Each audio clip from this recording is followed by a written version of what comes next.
Welcome! This video tutorial will show you how to calculate an average in Excel, thanks to which you'll be able to work out an average value of a group of numbers of any size. This function is very handy, so let's find out together how to use it. We'll use the data in this table to see how we can calculate a mean value in Excel using the practical function called average.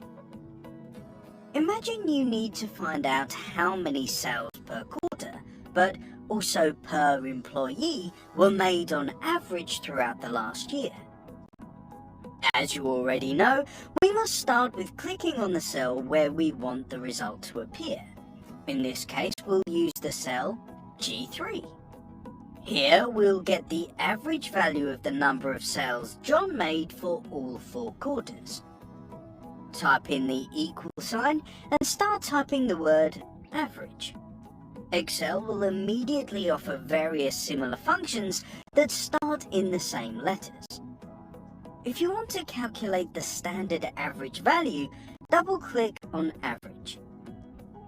Now you can specify the group of numbers from which you want to calculate the average. So we'll click on C3, then hold and drag until we reach the location F3. This way, Excel receives the information that these are the numbers that need to be included for the calculation of the average. Of course, instead of clicking and dragging, you can simply type the range of selected cells into the brackets within the average function directly. Include the reference to the starting point of the range's cell location, then insert a colon, and right after that, type the reference to the last cell we need to include in the calculation. Once done, press enter and have a look. The function helped us calculate the average number of sales John made per quarter. Actually, we would come up with the same result if we summed up the figures of John's sales for all quarters and then divide the total with the quarter count, which is 4. However, the function average makes the calculation a lot quicker and easier. But you need to be aware of one thing.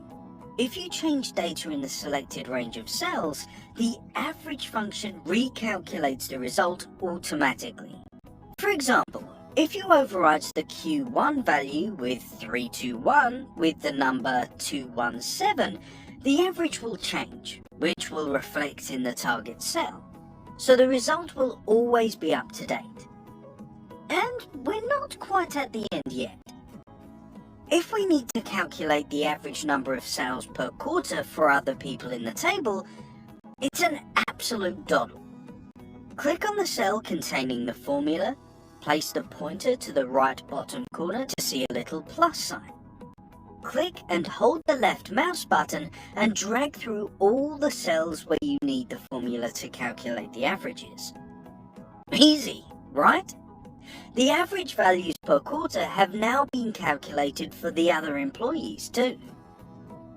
You can use the same way to calculate the average per employee for each quarter in individual columns. The formula works with any group of cells you need.